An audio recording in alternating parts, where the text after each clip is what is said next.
be warm and starve. Now, a new study says that catastrophic climate change outcomes, including human extinction, are not being taken seriously enough by scientists.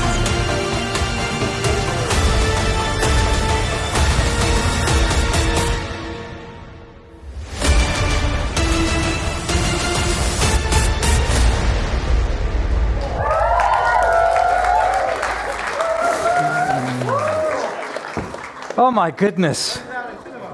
Oh, I feel like, I said to them, just push it up when it comes on. Nearly had a heart attack. Listen, my name's Philip. If you're new here and you're perhaps not used to church, or you're not used to our church at least, and you're wondering, what is this? What's going on? Where are all the old people? Hi. I'll be your old person this evening. But you are really, really welcome. Welcome to you if you're watching online, if you're catching us after the event. But we are here tonight basically kicking off this series, How to Survive the End of the World.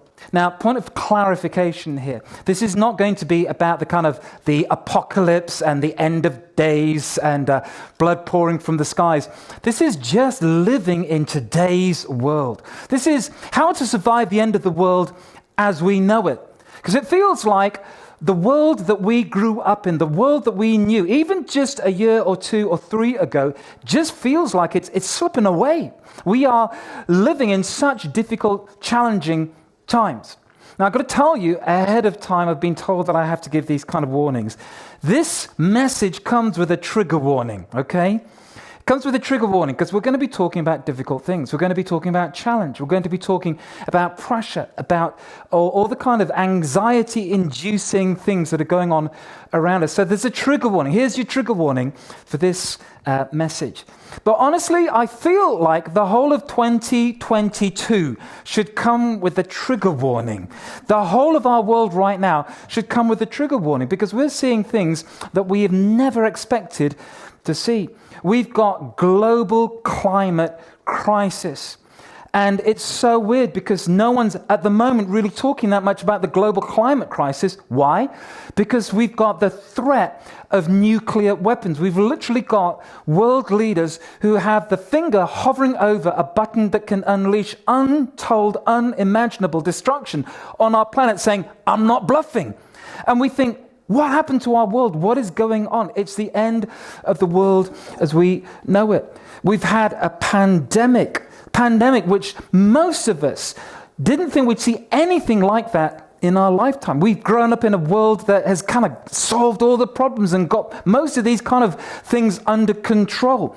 And yet we've gone through this time. Someone said that a pandemic is a portal between worlds. And what the pandemic has done is it's ushered us from one world into another world.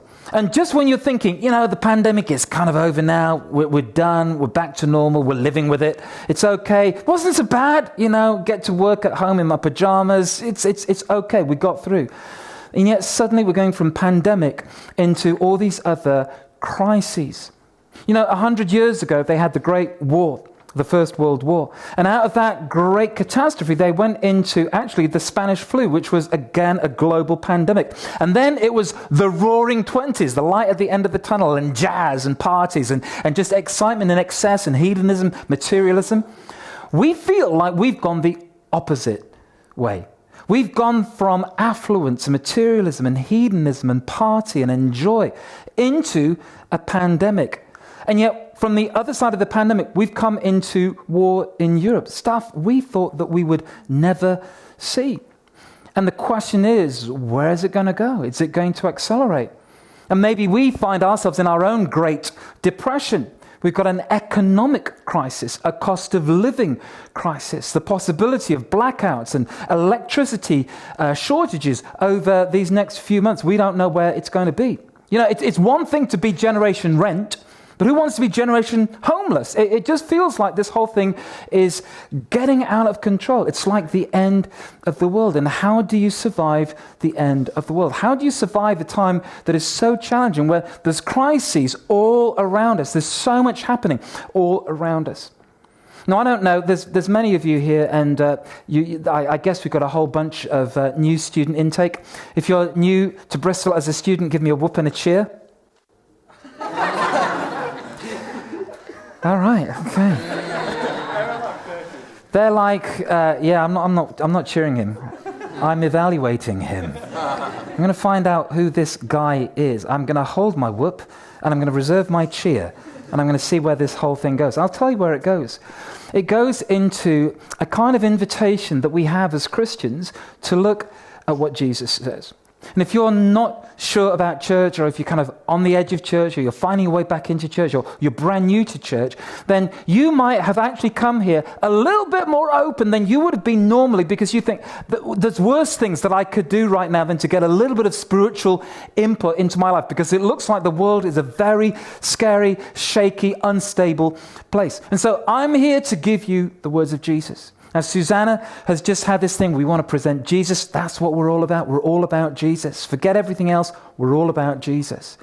And I want to give you the words of Jesus, because when Jesus speaks, we get comfort. We get just confidence. And he speaks into our situation. This particular passage, I can't think of anything better, because it literally comes at the culmination of Jesus' teaching to his disciples.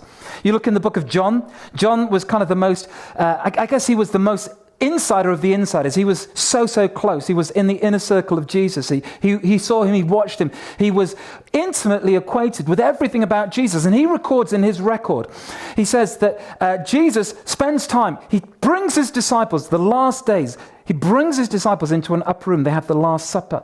And then from this upper room, they go into the Garden of Gethsemane. They go for a walk. They end up in Gethsemane. And he has this block of teachings, about 4 chapters long in the book of John, 13, chapter 14, 15, 16. And then finally, at the end of chapter 16, literally 24 hours later, Jesus will be hung on a cross and crucified. This is the last word that he says to his disciples. He gives them a whole heads up that things are not going to be easy. And then he gives them the assurance that they need. He says this, I have told you these things so that in me you may have peace. Everyone say peace. Peace. And you think, oh, thank the Lord. I could do with some peace right now. Tell me, Jesus, what does this peace look like? He goes on, he says, in this world. Yes. They're all pressing in. They're all looking. What is he going to say? In this world, what? In this world, your prayers will be answered. In this world, you're going to be saved from adversity. In this world, you just believe in me, and everything's going to be okay. In this world, I'll take care of you. In this world, nothing bad will ever happen to you. He says, no. In this world, you will have trouble. At which point you think, well, thank you very much. Super encouraging, super warming to the soul. He says, in this world you will have trouble. Sometimes people think that Jesus is offering a kind of sugar-coated rainbow unicorn vision of the future where you just believe in him and everything's going to be okay. Christians are kind of weak-minded, weak, feeble people who just need some kind of pie-in-the-sky vision of loveliness to get them through the harsh reality is escape. But no, it's not like that at all. In fact, Jesus confronts the reality more than anyone else. He says, listen, don't be caught out by this. Don't be surprised by this. Don't be disoriented and thrown off by this. In this world, you will have trouble. But, he goes on, but take heart. I have overcome the world.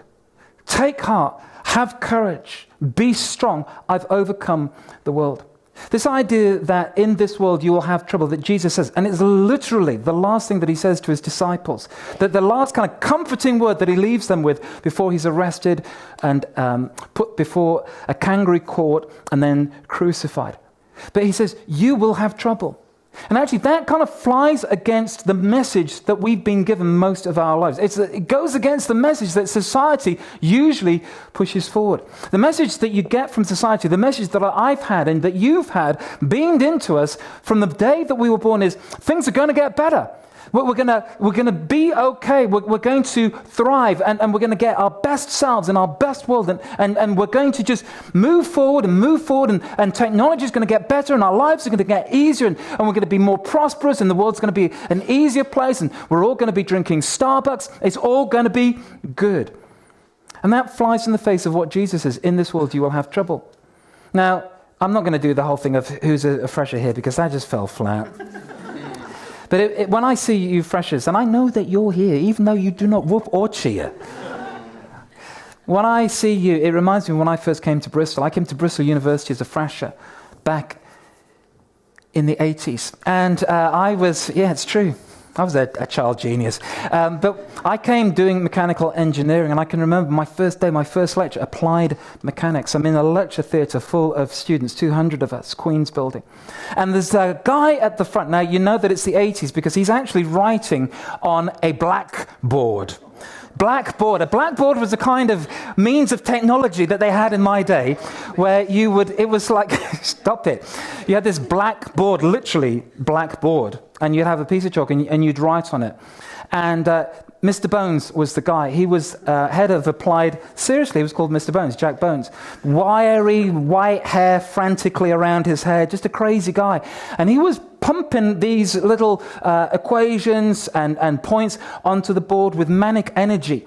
And we're all watching, taking notes. We're just rapt. We're thinking, yeah, we're here for an education. Education. It's going to be the doorway to a good new, brand new, happy life where we get to be super educated and great jobs and great prospects, and everything's going to get better. He fills up the board, and then he does this funny thing. He grabs hold of a board rubber. Now, you don't know what this is, but basically it would just rub off the chalk. It's amazing. We were used to this at school. But he did something so odd, so weird, that we all did this collective gasp. He took the board in one hand, and instead of applying it and rubbing the board, he took his other hand, held it out in sympathy, and did it like this. One hand's actually rubbing, and the other hand is just vibrating along with it. And he just goes around like this. And then he turns around to us and he says, okay, students, you're probably wondering why I just did that. You're probably used to your teachers at school when they had to clear their blackboards doing it with one hand like this, but that is not the way that we do things here at university in the Queen's Building. We don't do that. Why? Because it is highly inefficient. When you go like this, you're putting your body under force because you have an unbalanced moment that's working on you. It's applied mechanics. And by balancing it out, I then create stability. He says, you probably noticed that when your teacher at school rubbed the board out, it put their body under such unbalanced rotational forces that their bums would wiggle. But you notice, my bottom does not wiggle. And truly, his bottom didn't wiggle. We all stood up, we applauded, we are cheering, throwing our hats in the air. It was incredible. And we're all going out afterwards talking and saying, this is amazing. We already, day one, we've learned how to have a wiggleless bottom when removing stuff from the board. This is great. And things are going to get better. Technology is going to help us. And understanding is going to help us. And the world is going to get better, and it's going to get more enlightened. It's going to be an easier place. And one day, we began to theorize, maybe they will have interactive, whiteboards that would somehow magically do away. We wouldn't even have to have the threat of a wiggly bottom into our experience. And you have this narrative. Now, around about the time that I was at university, an American political scientist called Francis Fukuyama, across in America, wrote a book, and he called it The End of History. And basically what he was doing is he was taking Mr. Bones to the nth degree. And he was saying essentially this: our world, our life, our human civilization is going to get better and better and better. And he was working off the back of the work of Karl Marx and Hegel. And essentially what these guys and what he then developed into was thinking that human civilization and human society, it's like an evolutionary process. And right now we have history. What is history? History is the clash and clang of competing ideas and thoughts. That's why you have all these different religions, because the religions are trying to explain stuff that we haven't yet figured out. But one day you're not going to have those noises. You're not going to have that. He called it content. It's going to be a content-free world. And you have these competing ideologies of how we do human society. And you've got fascism, and you've got communism, and you've got capitalism and liberal democracy. And he says there's going to be an evolutionary process. It's going to be like survival of the fittest. And eventually they're going to work out the most fit for survival will remain and everything else will fall by the wayside. And you can see it already happen. Second World War, fascism, that's done and dusted. 1989, the Berlin Wall falls down. Communism, it is on its last legs. We are going to see very shortly the end of history. And what's it going to look like? Well, he says, and again, if you're a sociologist, I'm probably murdering this, but this is kind of the gist of it. He says, you're going to see eventually the triumph, the victory of Western liberal democracy. And it's going to be bolstered by capitalism. And everyone's going to go to IKEA and have an iPhone and drink Starbucks. And we're all going to eventually see that this is the best way of doing life. And things are going to get better, and they're going to get better, and then they're going to get better. And we won't have all these ideas and stories and ideologies, and we won't have that kind of religious white noise around us, and the world will become increasingly homogenized. And it doesn't matter whether you're in Bangkok or Moscow or Washington, D.C. We're all going to have a similar kind of experience as humankind together. And we're going to find a kind of man-made, human, perfect utopia, where all that we need to do is just express our individualism, express who we are and work out our own stuff in our own way. Things are only going to get better. It's going to be the end of history. Liberal democracy, it's won, it's done, it's dusted. There will be no more wars because that just doesn't make economic sense. Capitalism, the forces, they won't allow it. And so there's this irresistible sweep, this steady surge of history towards this kind of perfect ideal. It's the end of history. And that is the narrative that most of us have lived under. That's the world that we've been born into, where things are going to gradually get better, that we're all going to be eating McDonald's no matter where we are in the world. And we're all going to kind of get into this very progressive lifestyle, and humankind will essentially sort itself out. It's all going to be good. And I'm looking now in 2022, and I'm thinking, it's not the end of history at all. It feels more like the end of the world. It feels like the end of progressively higher lifestyles. It feels like the end of being able to just own your own home. It feels like the end of any kind of safety and security. It feels like the unthinkable things are now happening. When Putin arrayed his troops on the borders of Ukraine, analyst after analyst after analyst, and expert after expert after expert, they said, he'll never invade. It's posturing. It is grandstanding. He'll never do it. It's unthinkable. We're moving towards the end of history, not going backwards into the decline of civilization. It's unthinkable. I've had in my house now for over 6 months a refugee from Ukraine. Unthinkable. I never, in all my wildest dreams, while I was jotting and admiring the non-wiggling bottom of my professor in the Queen's building, that came out wrong, never in my wildest dreams did I imagine I'd be housing a refugee, someone who came to my house and my country, unable to speak my language, but we open our doors. She shows us a picture. This is my son. Look, he's my son. He's a good son. He's like the age of most of you here. He's in his ripped jeans and his Tommy Hilfiger, and he's looking great. And then 3 months later, she's showing us another picture. This is my son. He's in combat fatigues, battle dress. And then another month later, they're saying, this is my son. He's clutching a rocket launcher. It's unthinkable. It's the end of the world as we know it. It's so hard. And this is why I am comforted, because Jesus said, none of this is a surprise to me. None of this is catching me off guard. This is something that I know very well. Let's look at what he says again. He says, I've told you these things so that in me you may have peace. Everyone say peace. In this world you will have trouble, but take heart, I've overcome the world. Three things about this peace. First of all, this peace is an ongoing peace. It's hard sometimes when the Bible is translated from its original language and we speak with different idioms and expressions. But actually, that word peace, it's in a particular tense. It's called the active present tense.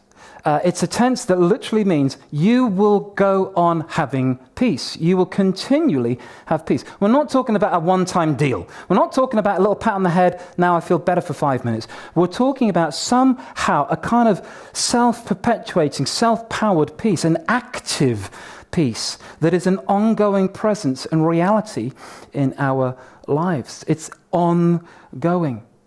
But the second thing is, it's not peace without trouble. It's actually peace in the midst of trouble. He says, you will have trouble. I'm like, wait, what? You just said peace and then trouble. The two do not go together. And every kind of peace that we know is usually antithetical to trouble. You have one or the other. You either have peace or you have trouble. How are you doing? I've got a lot of trouble. Oh yeah, not very peaceful. Absolutely not very peaceful. It's never, how are you doing? I'm full of peace. No trouble? Yeah, lots and lots of troubles. But this is the peace that Jesus gives.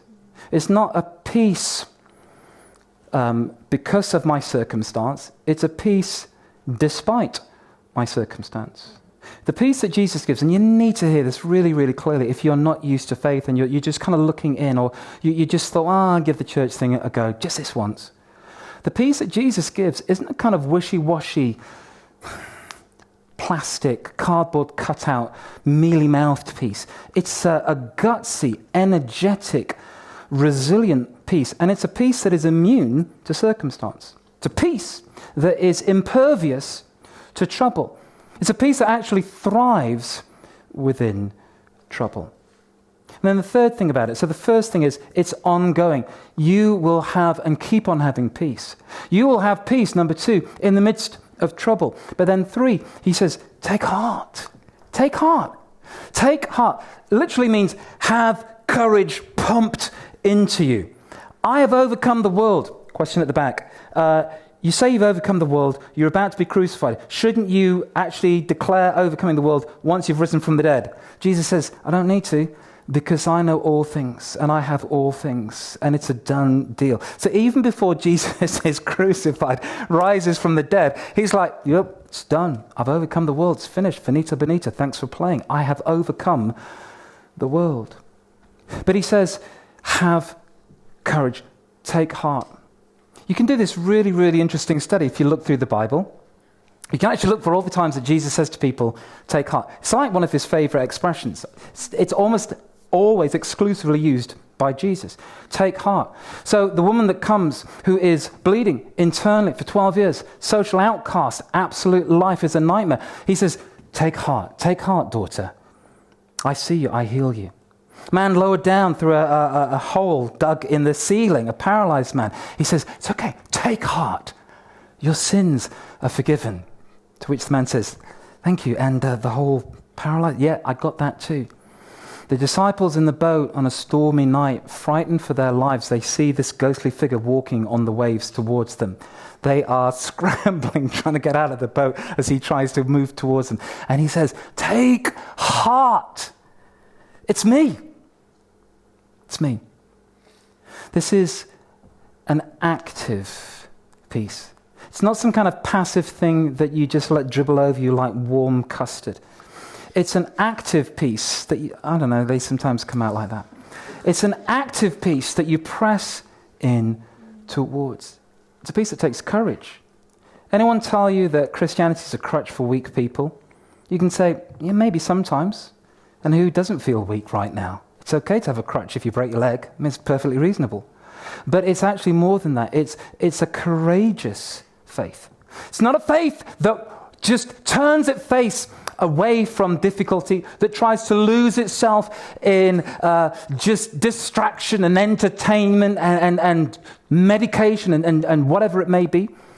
It's a faith that stares trouble in the face and has courage. Because in Jesus, we get to have peace. I'm in my first term at university. There's one guy, he's on the course with me. We sat next to each other during the infamous Bones lecture. His name's Hamish. He's this wonderful, wonderful guy. He's got everything going for him. Everyone loves Hamish. He's like a really nice guy. I say, do you want to go to church? No, Philip, I don't do church. But I really respect that you do. That guy is just so nice. Not only that, but he's got money. He comes from this wealthy family. His family are kind of, nobility in Scotland. They own islands. It's pretty cool. He has a car. No one has a car. At least not in my day. Maybe you all have cars now. I don't know. Or you've just got the scooter thing. But he had a car. And it was like, wow. He had a job. He was not paying through university. He was sponsored by a big company that were going to take him on. His future was secure. He had a girl, Susie. She was just a sweet little... everyone loved Susie. And he's like, yeah, Susie, one day she's going to... And he was very keen on her, very keen that it was going to happen. And every time I tried to tell him about Jesus, every time I tried to take him to church, like, yeah, no, I respect your faith. And I think it's really wonderful, really, really admirable. I'm like, I don't want it to be admirable. I want it to be controversial and stir you up and for us to talk and fight. And no, it's not for me. He had the perfect life. He didn't need Jesus because his life was nothing but good, and it was getting better. But I can remember just feeling a heart for this young guy, this friend of mine. I really loved the guy. And I prayed for him every day. And I got a couple of my friends together. And we would pray together for this guy. And we prayed every day. We prayed, Lord God, somehow find a way. He's just nicer than all of us put together. He's like nicer than any Christian I've ever met. But I know that he needs you. I know that that's not enough. I know you cannot build your life on cars and careers and love affairs. You need something more, and he needs something more. And I prayed. It's the second term. There's a knock on my door. It's 7:30 on a Friday morning. I'm supposed to be getting ready for lectures. In fact, I was supposed to be up at 7:30. It's more like 8. And, we've got to walk. I was in I was in Wills Hall. It's a big deal. I was in the quad. It was cool, looking out on the grass. But he knocks on my door, and he says, Philip, you've got to talk to me. He's wild-eyed, red-rimmed. He says, Philip, you've got to talk to me. Okay, yeah, sure. Chill, man. I'll talk to you. He says, you've got to talk to me about God. I'm like, okay, right, fine, whatever. Let me just put my trousers on. And I get dressed, I get my little bag, and we start walking down the hill towards lectures together. We're going down Black Boy Hill and then White Ladies Road, and we're moving our way. And I'm telling him, God loves you. You're not an accident. You have dignity and value and worth. God created you and he made you. And the reason that you have any kind of sense of meaning and purpose is because God made you with that. He made you with like a homing signal within you that draws you to him. And he actually didn't just stay out remote in heaven, but he came down in Jesus. Jesus came to love you. He lived for you. He died on a cross for you. He rose again. He's beaten death. You can give him your life. You can trust him with your future. And I'm really getting into it because, I fancy myself as a bit of a preacher one day. And I'm telling him all this stuff, and he's nodding, and he's kind of quiet. And then we get outside the Queen's building, and I said, right, okay, so lectures. And he said, Philip, do you know what? You go. I'm just going to have some space. Okay, fine. See ya. End of the day, I meet up with him. He comes back. We talk some more. That's Friday evening. Saturday morning, I go out, I buy him a Bible, we talk some more. Sunday morning, he's in church. Someone asks him to pray a prayer. He puts his hand up, he prays a prayer. He becomes a Christian. It's absolutely wonderful. It's 2 months later, he's going to get baptized. He says, Philip, will you be my towel bearer? I said, Hamish, I would love to be your towel bearer. For those not in the know, baptism is a thing we do. We put someone in the water, we bring them out, and then someone gives them a towel. That's a towel bearer. I would love to be your towel bearer. And he says, because... you were pretty helpful to me. He says, you don't know my story. I said, I do know your story. You came to me one day, you asked me about Jesus, I told you about Jesus, he loves you, died for you, rose from the dead, you can give your life to him, and you did that. End of story. That I know all this stuff. I was there. He says, you don't know my story. I need to tell you my story. He says, I came to university full of hope, full of expectation, and my life was pretty good. I said, yeah, I know. He says, but somehow, I don't know if it was when I met you or whether that's just coincidence, but my life seemed to get worse and worse and worse. He said, I started to feel dissatisfied with everything that had been given into my lap. He said, I just couldn't see the point in the job that I was doing, the career that I was going for. Just what is the point of all that? You work for what? Making Coca-Cola machines? What's that all about? And the thing with Susie, yeah, it didn't work out, and she broke my heart, and that was okay. But then I just couldn't sleep. I couldn't sleep at night. And I just began to think, what is the point of life? And I just got to the point where I was absolutely desperate. I was so low that I just thought, I can't go on like this. So last-ditch attempt, I came to your room. I wanted you to tell me something. You told me you did your best. But he said, after you spoke to me, I decided, I don't think so. I decided to end my life. He said, when I left you, I walked to the Clifton Suspension Bridge. Now, in those days, they didn't have the high mesh that they have over it now. It was a lot easier to just, the railings were like this high. It was so easy. He says, I'm in the middle of the bridge, and I'm about to do it. I've got nothing to live for.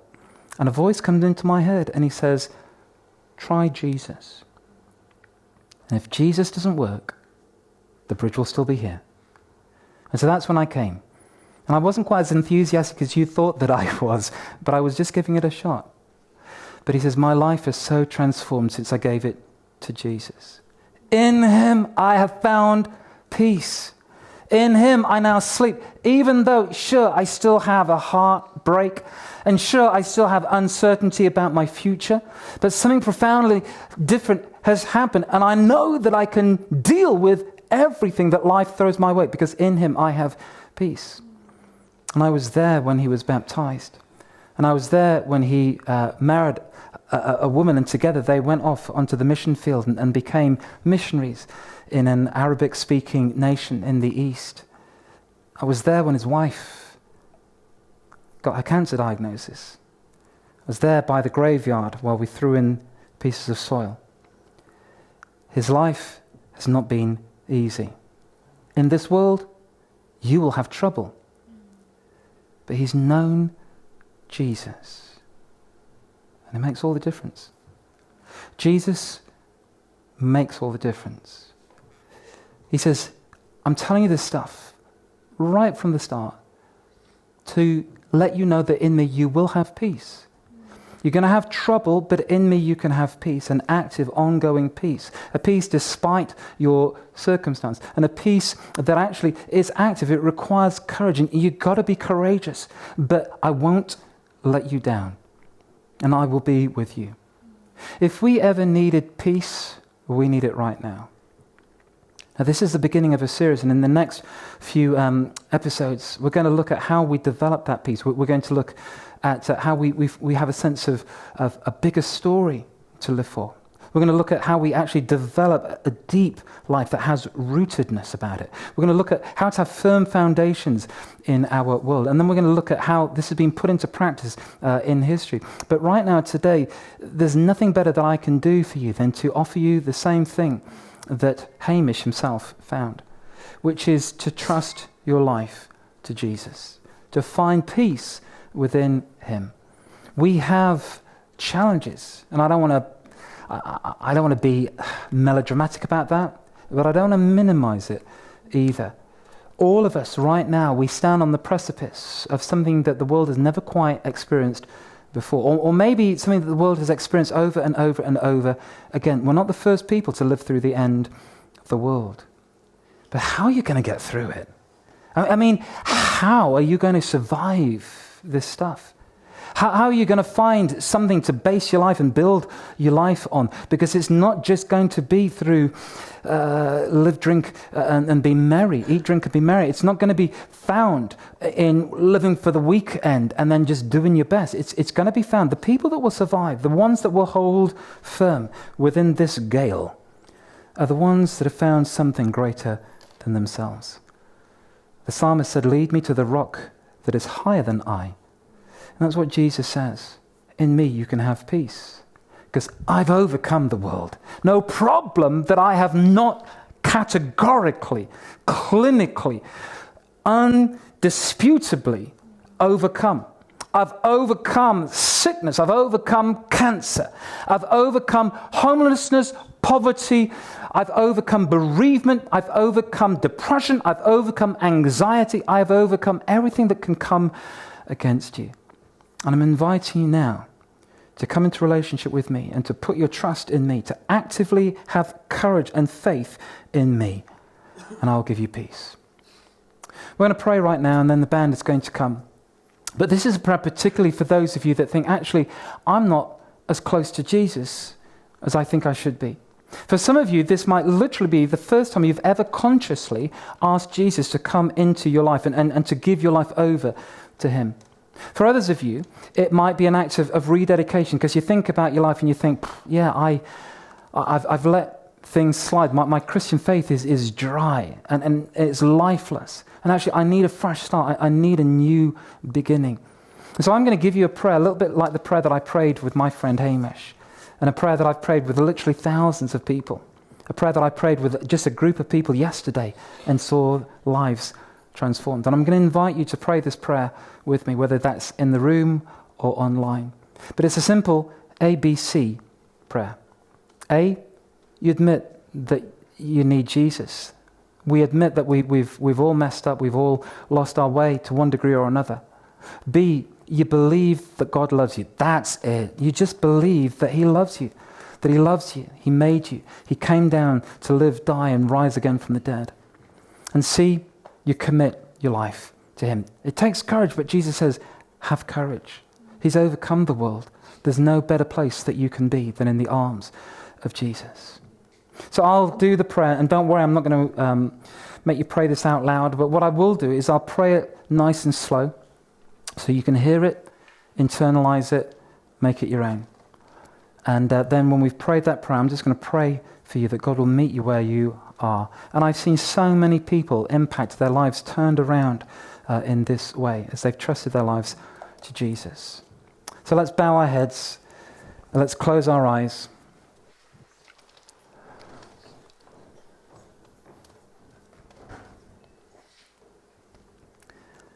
And you just pray this prayer with me. Maybe the very first time you've prayed it, or maybe an act of rededication. But this is the prayer. Dear God, just pray the prayer along with me in your head. Dear God, you know my life. You know the mistakes that I've made. You know the regrets that I carry. You know the way I've lived without you. I ask you to forgive me. I believe you love me. I don't understand all of it, but something within me responds to this. Please come into my life. Forgive me for my sin. Thank you, Jesus, for living for me. Thank you for dying on the cross for me. Thank you for rising from the dead. I offer you my life right now with this humble prayer in the name of Jesus.